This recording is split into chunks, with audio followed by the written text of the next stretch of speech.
Bravo bosses. This is the Bravo Investigator podcast. I'm your host, Dana, and today we are talking about Summer House updates, Watch What Happens Live with Carl Radke, and a Summer House recap. Let's get into it.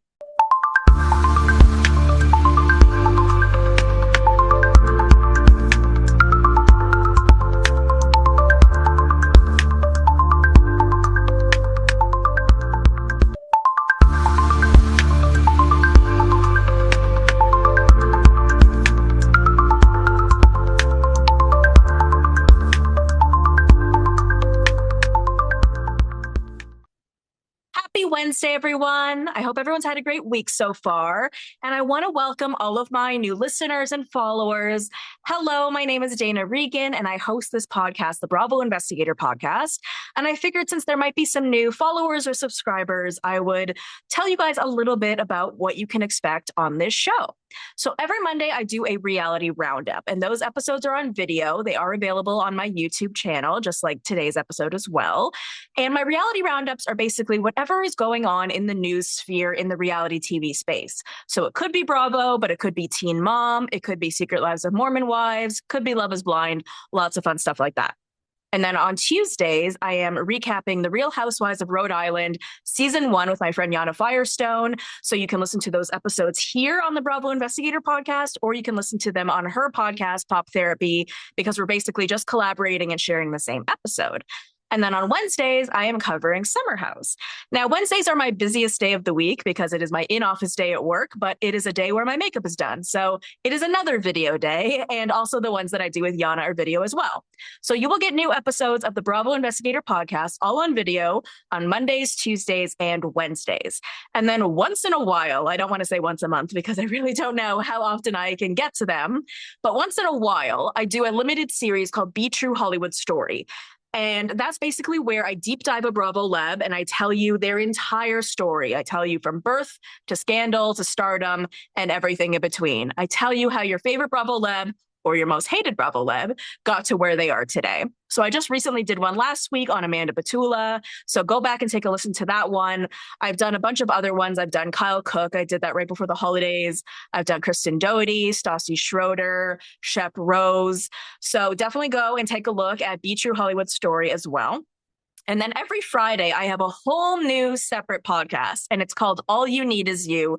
And it's basically a guide to living your best solo life. So it's not a podcast for everyone, for sure. It's for people who are single, who are living alone, and are trying to cultivate their best life in that way. So it's sort of a podcast that gives you tips and tricks, as well as stories and interviews about living your best solo life. So that comes out every Friday, and I do put it on my Bravo Investigator podcast feed because I'm still just trying to gain an audience, but it does have its own feed. So if you go to your podcast app and you type in All You Need Is You, and if this is a podcast that you have been listening to of mine, please go over there and follow the show on its own feed, because eventually I will be taking it off this feed since it's its own baby, you know what I'm saying?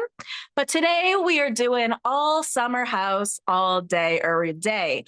I'm not getting sick of it yet. I wonder if you guys are. I cannot believe that this is even still going on, which is something that I feel like I say every day. Literally, we have an episode every day this week so far, Monday, Tuesday, Wednesday. And we've talked about Summer House on each one of those. So it's been wild. It's been crazy. One other thing I want to mention before we start is I hear you guys about the audio clips that I uploaded for my Monday episode, that they were sort of garbled. I have found a better way to do audio clips in future. So my apologies. I was trying to find just my apologies. I don't need to come up with an excuse. I have found a better way. So hopefully in future, this won't be an issue. And I want to kind of thank you guys for kind of being really kind about it, quite frankly. Like, sometimes when you make a quote unquote mistake on a podcast, sometimes people can be really cruel about it. They can tell me to go die just because I uploaded a bad audio clip. But you guys were like, hey, maybe you could read transcripts, or hey, I really love your podcast, but I couldn't really hear this part. I feel like I missed a lot. And so if you guys are going to be kind to me, I will be kind right on back, and I will figure out a way to fix it because I want you guys to be happy.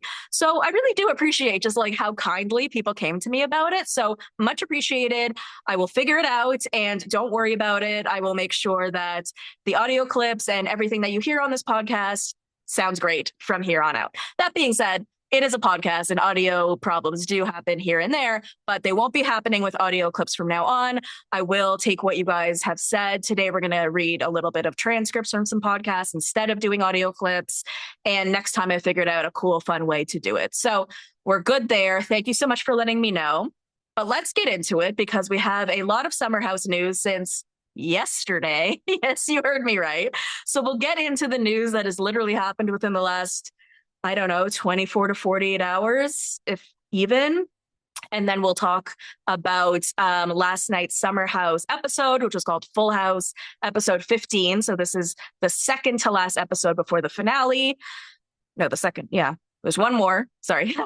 There was this episode, Full House, and then the next episode is the finale. That will also lead into In the City, and then there's going to be a 3-part reunion. So we definitely still have a lot of Summer House coming up. That being said, when I talk of the schedule with it being Wednesdays the Summer House, obviously in 4 weeks that'll be done.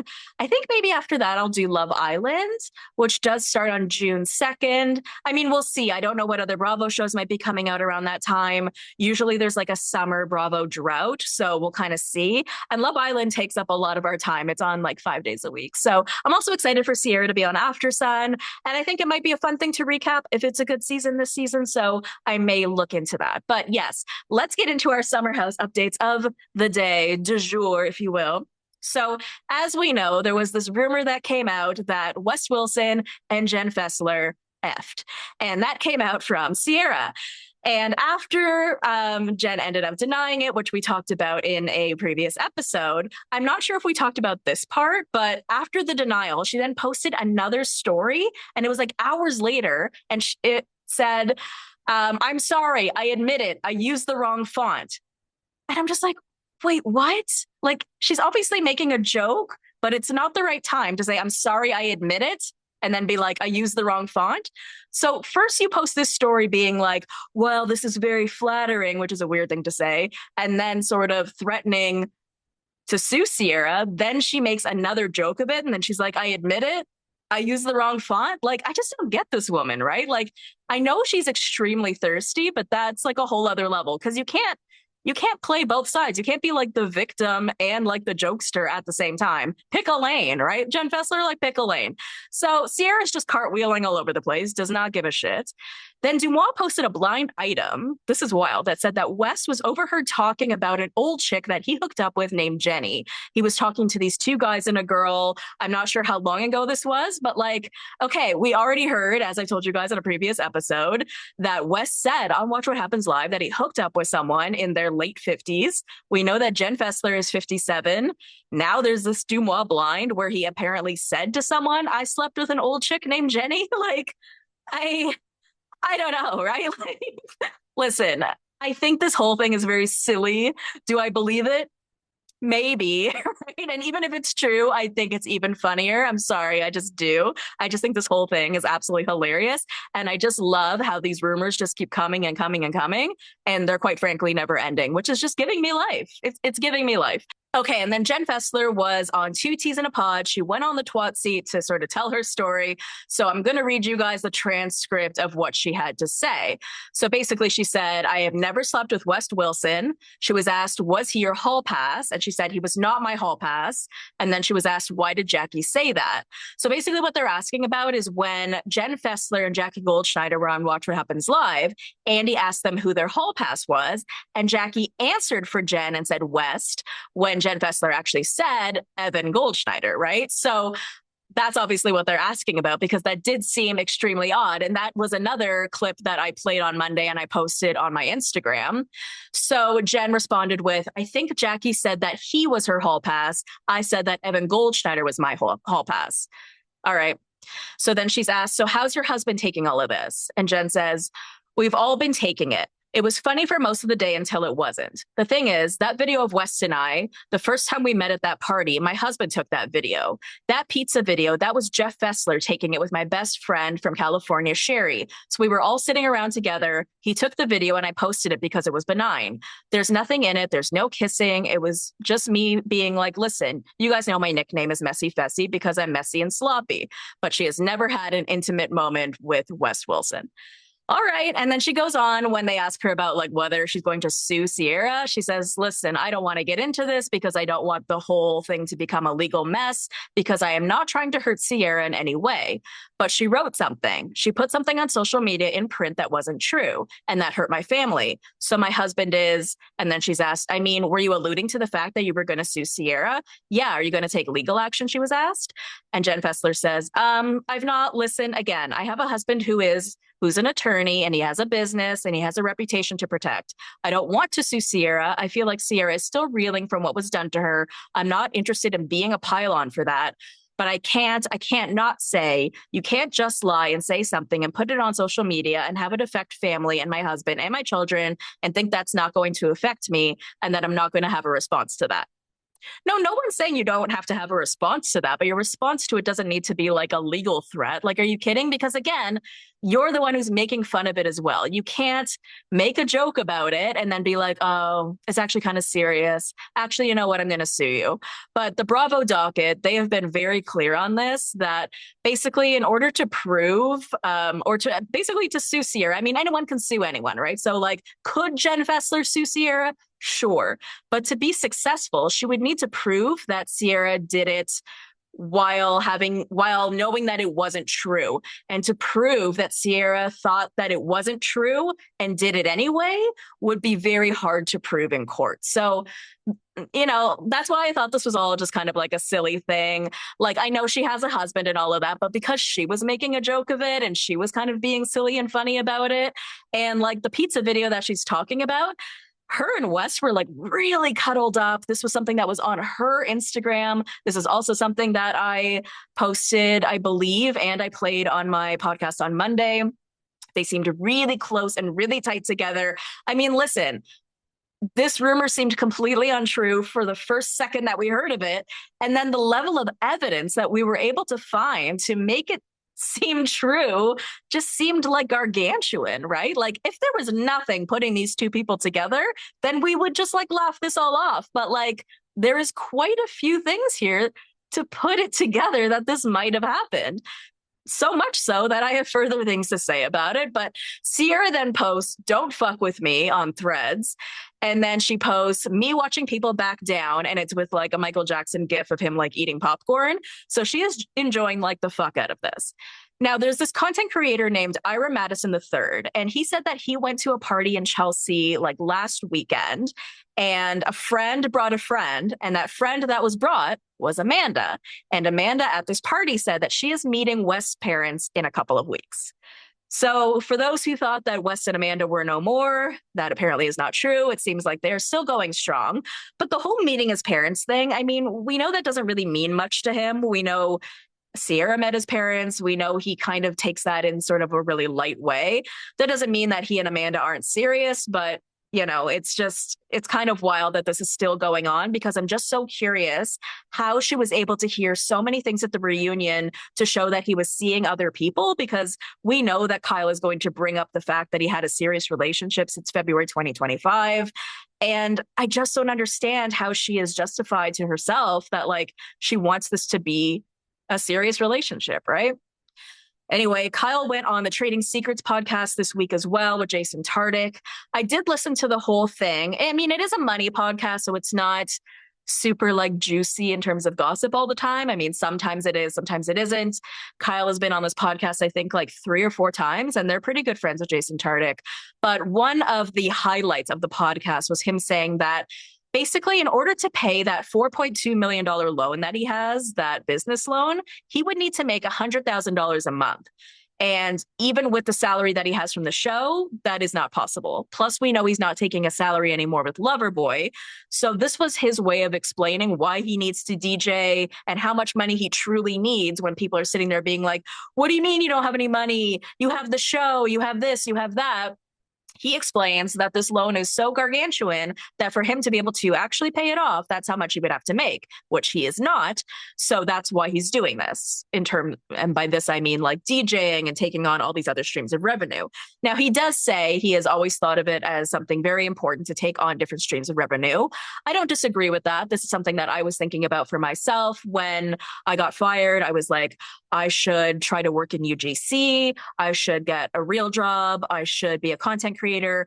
I should do the podcast. I should do all of these different things so that if one stream of revenue ends up running out, you still have other streams of revenue coming in. So that's not a bad idea, but it doesn't mean, I guess, he's rich by any means.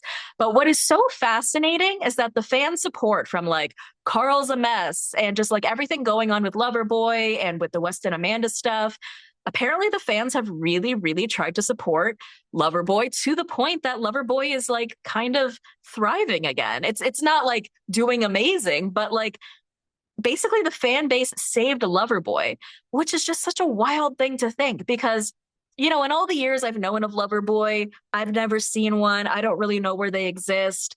I've definitely seen the merch and I'm like, oh, that's cute, but it's never occurred to me to buy it. But there's something about a Bravo scandal that just makes you want to support in some kind of way. And there's something fun about wearing a shirt that says Carl's a mess or a shirt that says summer should be fun or buying a bunch of Loverboy and being like, oh my God, this is that drink from that show, right?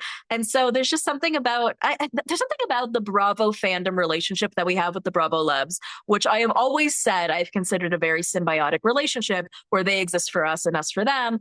And I feel like us buying merch and product and stuff is so part of that symbiotic relationship. Us wanting to support the Bravo Lebs as if they aren't like quote unquote rich and famous, as if they aren't celebrities in their own right in some kind of way. It just shows how tightly knit our relationship with the Bravo Lebs truly is.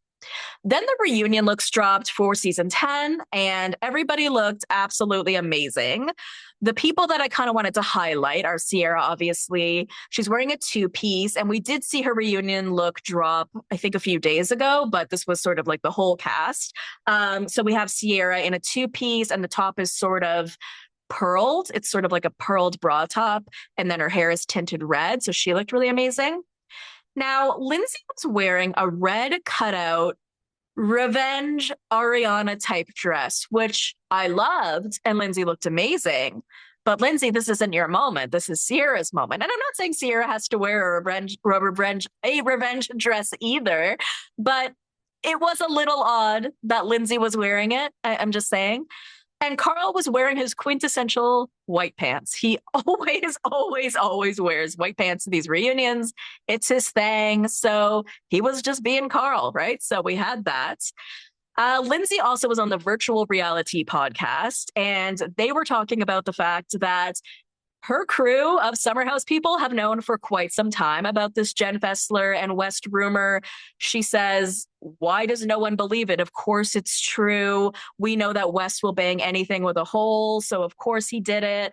Now, okay, maybe that's true. And like, is this something West would do based on, you know, his behavior? Absolutely. But we don't know for a fact that this is something that Jenn Fessler would do. But it's really interesting to know that this is a rumor that has been hanging around the Summer House sphere for quite some time. And she also said that she is planning a sit down with Amanda. And she said that the reason for that basically is, you know, they have a long history. They've known each other for a decade. And this whole thing has really affected everyone. She said that she wants to talk to her about Ciara, wants to talk to her about West. And there's just like a lot of secrets in her phone, apparently. And, you know, that group chat, that Summer House group chat, that is something I would pay money to be a part of. Don't you think, you guys? I think it would be so wild. It just really would. Okay, then KJ posted on Instagram, this is wild and so cool. So he posts this picture and it's his mom and Mia's sister. And apparently they were college roommates and friends. And in the picture is baby KJ.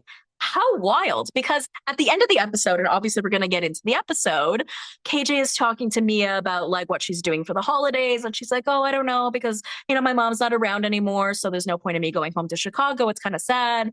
And KJ's like, well, my mom is going to be around and I would love for you and Ciara to meet her. And that's probably how this all happened. They probably realized that like, hey, there's some sort of relationship here.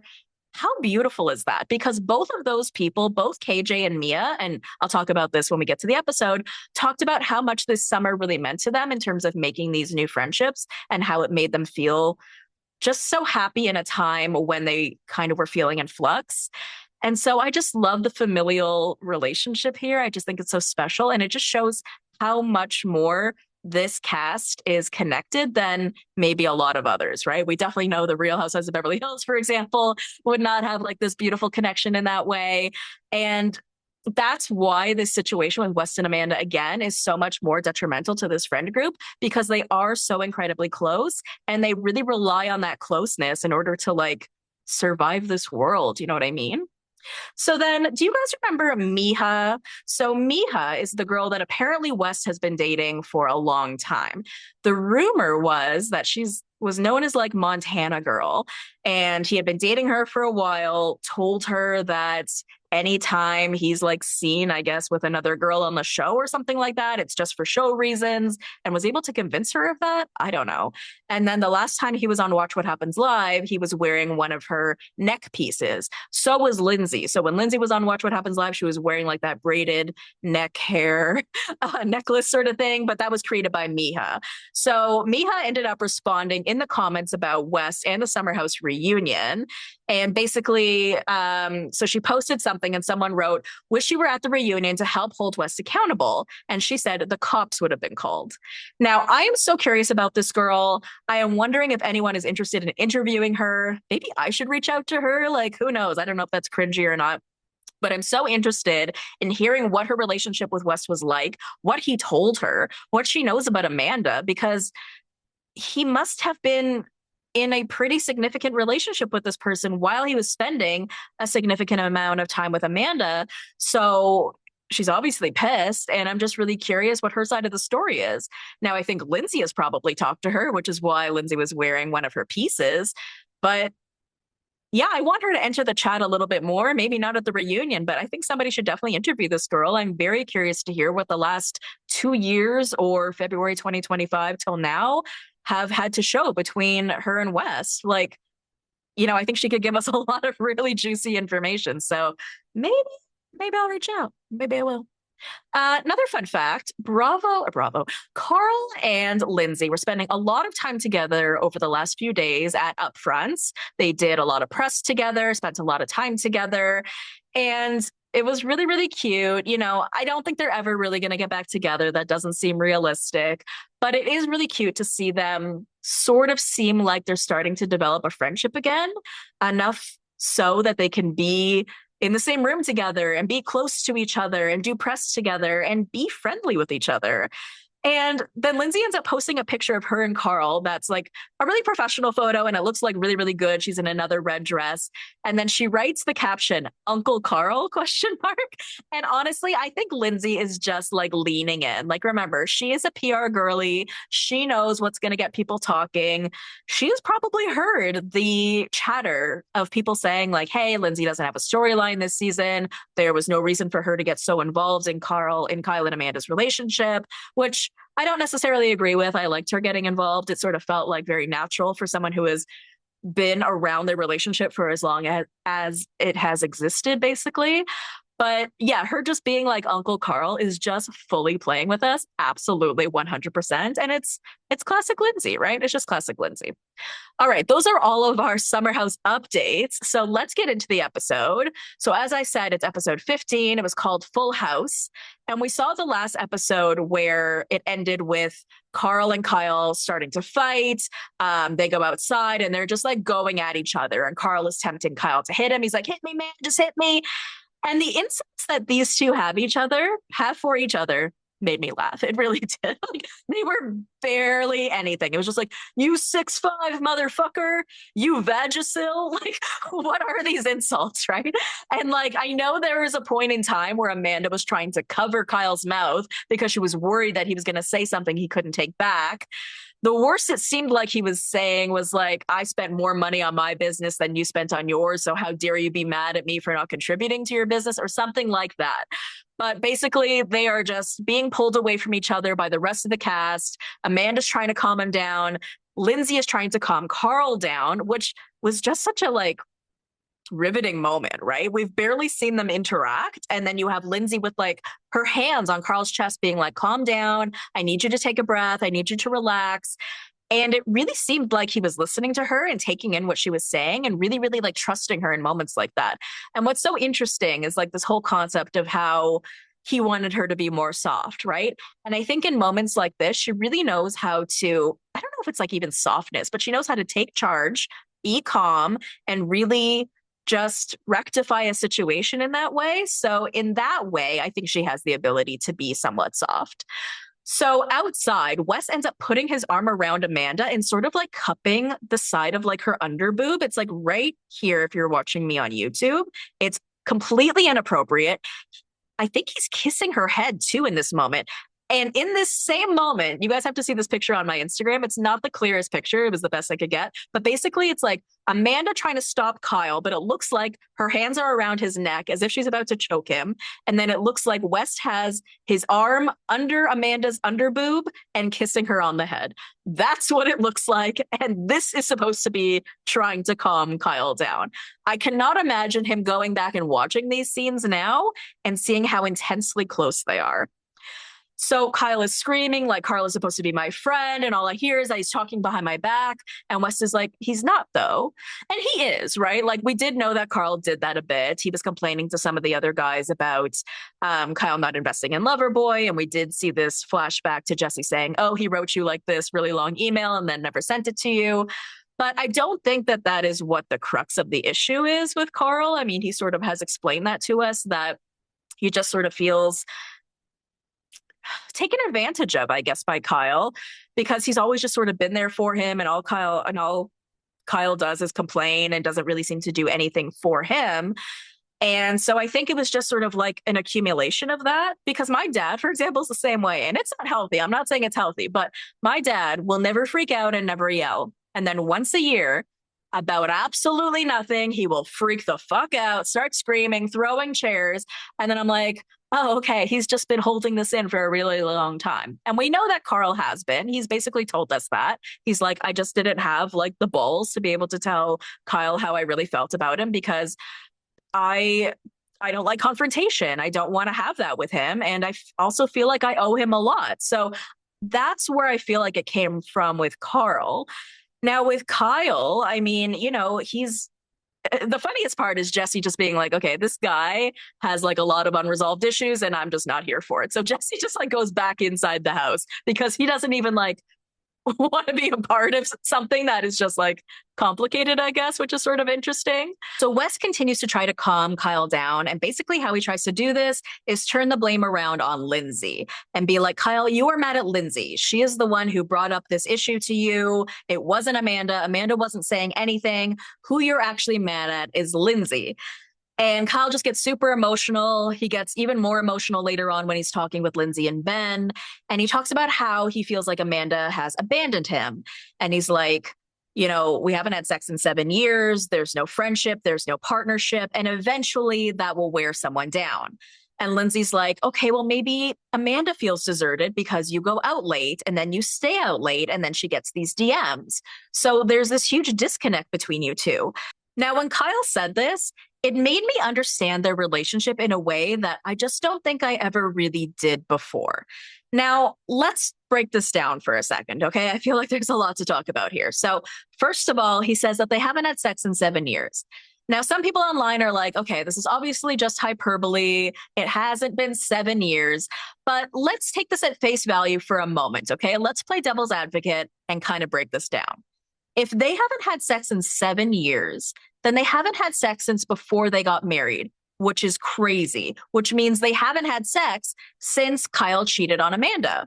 And what that basically tells me, if it's true, is that, and maybe this is very obvious, Kyle and Amanda should have never gotten married because Amanda never was able to get over the cheating. I mean, I even have this clip of her from season 4 or 5 of her saying, what you did is going to permanently affect me. And it has. And I'm not saying that it shouldn't, and I'm not saying that she should get over it. But what she should have done was not marry someone when she didn't have the capacity to get over this cheating thing. And maybe it was something that she didn't realize she wouldn't have the capacity to get over until much later on, until several years down the road.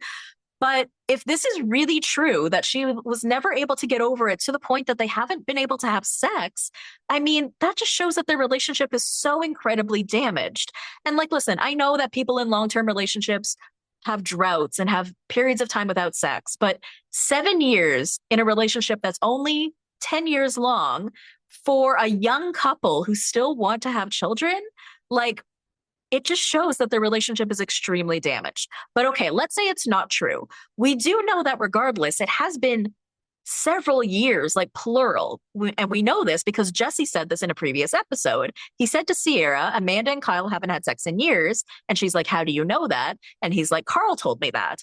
And we did have Kyle tell us a couple of times that he has been very honest with Carl about his sex life with Amanda. So we can at least trust this, like, telephone game to be remotely true. So to say that they haven't had sex in years, plural, to me means like 3 or 4. And they've only been married for 4 years, you guys. So even if it's been 3 or 4, it's been for the majority of their marriage. And I think that that's really damaged, right? Like, it just, to me, makes it seem like their marriage has been damaged for the entire time that it has existed. Again, I know that people go through droughts and dry spells and things like that in their relationship. But if it has been for the entirety of the entire time that you have been married or longer, I think that there is something so screwed up in your relationship that you don't really seem to realize. And what they must have been doing in their minds is trying to convince themselves that there was the possibility that it would go back to the time when things were good. I mean, did we ever see things good? Not really, but I'm sure there were good times, right? I'm sure they were in love at some point. And so maybe they had both just convinced each other. I'm hoping it'll go back to the way that it was. And I'm not saying that anyone is wrong or right here, because this situation is not black and white. There is no Team Kyle and Team Amanda in the divorce, because they are both dead ass wrong in so many ways. And it really just became like this cyclical thing where he cheated, she couldn't get over it. So then she started ignoring him, and then he started going out late, which pissed her off because it just brought up the whole cheating thing again, because he was putting himself back in those situations. But because she was ignoring him and not speaking with him, he wanted to go out because he was feeling lonely. So it just became like this weird cyclical problem. It's very fascinating that a couple was able to last this long with this many issues. And something else that I didn't realize necessarily was happening until a little later on, or until this past episode, is when Kyle talks about how Amanda will ignore him, I think he means literally. Like, before, when he used to say that, I thought he meant like, oh, my wife doesn't pay attention to me. And I thought he was just being like a little bitch, to be quite frank. I just thought he was being like, oh, my wife is mean to me. She doesn't pay attention to me. Blah, blah, blah, blah, blah. She doesn't give me attention. But when he explained in a previous episode that when he texts her and she doesn't respond, and he's like, hey, I just landed. Hey, I just had a great show. Hey, I'm on my way home. And she doesn't respond at all and just gives him dead silence. I mean, that's like literally giving your husband the silent treatment. And then all those moments that I see him talking to her in bed and her not responding, I thought it was because she was asleep. But now we know that that's not necessarily true, because in this episode, he apologizes to her at some point for not the evening, but for like going out later that evening, the night of the fight, and not realizing that she wasn't going out, and for like leaving her home alone. And we see her in bed not responding to him. And I assume it's because she's asleep, but she says it later on to her friends that he apologized for that reason. So she was listening. So it's just very weird to me to give your husband the silent treatment for this long. Does he deserve it? Yes, I'm not saying that, but there's only so long you can go on not speaking for. Like, I have convinced myself that the period of time that they are at home, like in New York, in between Hamptons weekends, they don't speak. I have also convinced myself that when they are driving home from the Hamptons back to the city, they don't speak. And I think that's really, really fucked up. So I think the level of her ignoring him is so much more than we really understood, because I think that they literally just don't speak to each other. And when we say things like these two people are ships passing in the night, I think they literally are. I think they literally don't speak to each other. And that's why he freaked out. And that's why he had this emotional outburst. And listen, Is he prone to emotional outbursts? Yes. Is this a guy who needs to get control of his emotional regulation because he doesn't have any? Absolutely. But I can understand a little bit more why he blew up the way he did. I can also understand a little bit more why he said fuck you to Amanda, right? Because she was sitting there smugly while everybody was coming at Kyle. And I understand why he felt like he was being attacked, because the conversation literally was about whether he should be going to Vegas or whether he should be staying home with his wife. But then at the same time, if I were Amanda and I had been complaining to my friends for a really long time about everything that my husband was doing, and I didn't want him to be going to Vegas, and my friends were standing up for me, I don't know that I necessarily would put myself in a position to be defending him, right? Like that doesn't really feel like something I would defend him over when it's something that I was complaining about. I bring that up because Carl and Kyle make up, obviously. We know that they always will and always do. And in their conversation, Kyle is saying, he feels like he doesn't even know what Amanda wants because he feels like she actually likes that he goes away, because it doesn't seem like she wants him around at all. And Carl is like, wow, I didn't realize things were to that level, because I feel like we all kind of thought if he just stopped DJing, she would be happy, right? But I think he's trying to tell us that, it doesn't seem like she speaks to him regardless. So for him, when he's away, it seems to be something that she actually really wants. Then we flip over to Amanda, and something that we end up seeing is just one of the wildest things I've ever seen. So this is the same night that the fight is happening. Amanda's walking down the hall after the fight happens. She sees West. They embrace, they hug, and they hug for a really long time. And she's like, thank you so much for pulling up your chair and being next to me. He is putting his hands through her hair, like at the base of her neck. He is kissing the top of her head, and she's like, I love you. And I cannot imagine what it must be like for Kyle watching these episodes back now, because just to see somebody so like intertangled in your wife, it must just feel like so incredibly uncomfortable. Like I can't even imagine, quite frankly. Then we have a scene of Amanda in bed with Mia and Ciara talking about this whole thing. Obviously, she says that the worst part for her was when Kyle said, fuck you to her. Mia's like, you need to sort of think about what you would do if this happened to one of your friends, right? And she's like, I would never let one of my friends put up with something like that. And she does tell the camera she's thought about divorce. She's thought about leaving him. She's thought about separating, but she just doesn't know. And it isn't that simple, right? We can all sit here and say, like, you should have left him, you should have done XYZ, but like, it's just not that simple. Then Kyle comes in the room to try to apologize to her, but his apology is so bizarre. He's like apologizing for how the Vegas thing was supposed to be a surprise, and he was really excited to tell her about it, which makes no sense because she won't be excited about it. So he's like, yeah, I was just so excited to tell you about the surprise. Then it turned into something else. And then I felt like everybody was attacking me. And then I thought you had this smug look on your face. And so that's why I said, fuck you. And she's like, okay, well, like, that doesn't make me feel very good. And I'm going to need some time. Like, this isn't even about the DJ stuff. And he's like, all right. Then we flip over to what's going on with Jesse and Ciara and West. And we know that West and Ciara are in a good place right now, but it's still kind of strange because it's like, what are they? We know they're friends, but they're like flirty friends, and everyone is asking them about it, which I think is what's making it more complicated as well. We get this scene where Jesse, West, and Ciara are all in Jesse and West's room. And Jesse's like, oh, do you want to have a sleepover with us? And they're kind of talking about it as a joke. And she's like, all right, well, good night, you guys. And then you see West go, oh, come on. And I wonder, I may be taking it wrong, but I took it as him being like, oh, come on, you're not going to sleep with me. And I'm just like, the fact that he's not putting up that boundary really pisses me off. Now, we do see in the next week's episode that they do end up kissing, and it's just really stupid of him to not put up that boundary. He knows that he does not have feelings for her in that way. He knows that she is not able to separate the two. So he needs to be either just friends with her or he needs to fully date her. He can't just kiss her. He can't make jokes about having sex with her. It's just not going to fly, and it's going to make this thing absolutely spontaneously combust within minutes, right? And I'm mad at him in a sense for not having more wherewithal, but he's Wes, right? He's messy Wessie. He's a piece of shit. And of course he's not going to turn down a hot girl who's trying to kiss him. And of course he's not going to like make jokes about wanting to sleep with her because he does want to sleep with her. But again, it's just that's why this whole thing will never work and why I'm really sad for her that they even attempted a friendship again, because it just put her in a place where she had to bring down her walls. And I know that that's so hard for her. And now she just had to put them back up again. So that really is sad. Then in the morning, Kyle ends up going and apologizing to Amanda again. KJ invites Mia to meet his mom because she's going to be around for the holidays. And Mia, as I mentioned earlier, she kind of doesn't know what to do with herself for the holidays ever since her mother passed.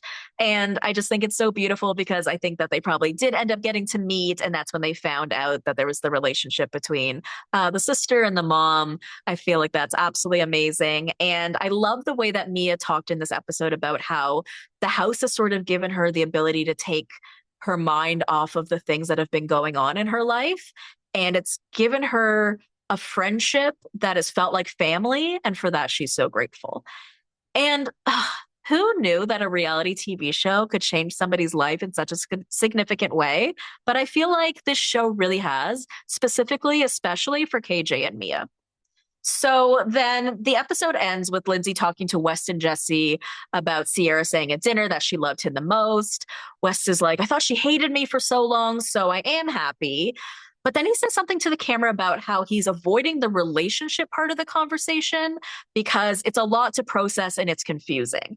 And I assume what he means is the fact that people keep talking about it as a friendship and relationship, including him, right? He's like, I'm missing out on this friendship/relationship.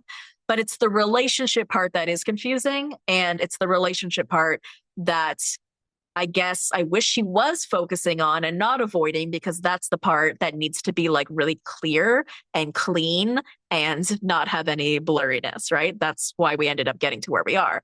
Then Lindsay's like, oh, West, you're hard to hate. If only she knew what was coming, right? In the coming months. So then they have their final party, which is an après-ski party. Dara and Wes end up talking, and he's talking to her about how he's happy that things are better with Ciara. And Dara's like, I just kind of hope that one day maybe something happens between you guys. You never know. And things like this don't help either, right? I'm not blaming Dara, right? But like, she knows more than anyone that Westy is not capable of having a real committed relationship. She's the one who said that he just doesn't have the capacity to send it or full send it. So because of that, like, she shouldn't be encouraging this, I guess. Now, Ciara ends up telling the camera that she sees a change in Wes, but she's also scared because he has the ability to be very invested and then not at all. And I think that's what we end up seeing happen in the next episode and what is probably going to play out. He's going to act like he's really, really invested and he really cares about her friendship and then just sort of disappear. She's worried that, like, is this a real friendship outside of the house? Are we going to talk, in the fall? Like, what's really going to happen here? Now, the episode ends, and like I said, we do get a preview for next week where we see them kiss. There's even something about the kiss. I mean, obviously, I don't like the kiss, but there's something else about the kiss I don't like. The placement of his hand when he's kissing her, it just seems very like limp and not like passionate. While whenever he's embracing Amanda, he's got his hands passionately around her neck, around her body, in her hair. It's very romantic. It's very sensual. It's very passionate. And you never see him that way with Ciara. So I just think that speaks volumes. All right, that is the end of the episode. Then we had Watch What Happens Live with Ariana Madix and Carl Radke. And so here are some of the highlights from Carl. He says that he is still a slight mess, which I think I would buy a shirt that says Carl is a slight mess. Would you rather buy a shirt that says Carl is a mess or Carl is a slight mess? I think slight mess. Okay. Then he says that he doesn't think he flipped out that much in his life while he was sober in terms of his fight with Kyle. He said that was probably the biggest time he's ever flipped out, when he was sober. He said that Lindsay consoling him was actually very calming and it felt like family. And I like that it felt like family because, as I always say about this show, I feel like this is a group of friends who at its core have a closeness to them that is very much like a family. And that's why their relationships with each other are so very important. And even despite the fact that Carl and Lindsay have had the contentious relationship that they've had for however many years now, I still think they will always be able to come back together as friends if need be, right? Like, I feel like he would always be there for her and she would always be there for him if need be. I do. He talks about how he got to meet Gemma and how he got a high five from her. And he admits that he really did miss Lindsay's friendship and he's happy they're heading to that place. Now, Lindsay has said in the past that she will never be friends with him again. She'll never this, that, whatever. But I do think she is changing her tune. She is, like I said, posting pictures with him, saying Uncle Carl, dancing with him at the Vulture event. Like, nature is healing, and I think it's possible. And we do see a scene of them next week where they seem to sit down and have like a fulsome conversation about their breakup. And maybe that's something that she needed for closure. I think the rest of us didn't feel like that was something that was necessary, but if that's something that she felt that she needed, go off, queen, right? And I hope that they're in a place now where, they could be civil, and that would be great. So Carl says that he had a feeling that something was going on with Wes and Amanda for a while. He said that Ciara's friend texted him saying, I think that something's going on, which is weird. And then at that Hot Ones event, which was where half of the cast were like, it was like a wing eating thing, and it was like some promotional thing. That was one of the days where the rumor was like pretty rampant. And on that day, Amanda was there at the Hot Wings thing, but she was super like fidgety and weird and dipped out really fast afterwards. He says that West has texted him since the reunion, but he's not ready. And he keeps finding out more stuff about him, like the Jenn Fessler stuff, the housewife stuff. He said that he does not think Amanda and West will last, and like, duh. And he said this, which I thought was really interesting. He's like, you don't touch a woman who's married so intimately like that. You don't touch her hair. You don't touch her neck. You don't touch like the side of her, like her midriff. All of the ways he was touching her were very intimate and inappropriate for a married woman. And I very much concur and agree with him there. Then he said something that was really interesting that made me think. He said, Amanda's energy has really changed towards Kyle in the last year and a half. And that's when he noticed that, maybe they will not really work out in the end. Because we've always seen Carl say like, oh, you two are meant to be together. I'll always support you guys, blah, blah, blah, blah, blah. But now he's saying, for the past year and a half, I saw a real change. So I think that makes a lot of sense. He was talking about a period of time a few months before they started filming. That's what he said. And if you think about it, that was a period of time where she was spending a lot of time with West. We had Kyle even saying that at the beginning of the season. He said to West, she has spent more time with you in the last 6 months than she has spent with me. And we also know that Kyle was at home for more than 1.5 weekends for the 6 months prior to beginning of filming. So I think it was during that period of time, she starts spending a lot of time with another guy who's paying her a lot of attention. She's starting to become very disassociated and very disinterested in her own husband. And then we saw that play out as the season progressed. I don't know if anything physically happened between them during the summer, but emotionally, abso-fucking-lutely. And whether she was willing to admit it or not, or whether she was ready to admit it or not, it was so clear that not only did she not want to be married anymore, but she like didn't even see Kyle as a person almost anymore. She wouldn't even acknowledge his existence. And if it's come to that point, Amanda, why do you still want to be in it? Again, I know easier said than done, but like to the point that it was really getting to where she is just ignoring him flat out all the time, girl, you gotta cut ties. So that being said, we all know that they are no longer together and that's the way it should be. But I also don't believe that Wes and Amanda are going to last either. I concur with Carl on that one because that relationship is just as messy as Wessie. So that is the end of the episode today, guys. I hope that you enjoyed it. You can follow me on Instagram, TikTok, and Threads at The Bravo Investigator. And don't forget, as I mentioned earlier, I have a whole new podcast called All You Need Is You. So go subscribe to that show on Apple or Spotify. Leave me a 5-star review for that one and for this one too, if you don't mind. And I love you, BBs. I will see you next time. Thank you for listening to the Bravo Investigator podcast. You can follow me on Instagram, TikTok, and Threads at The Bravo Investigator. Please subscribe to my YouTube channel and join the Facebook page. If you enjoyed the show, please leave a 5-star review.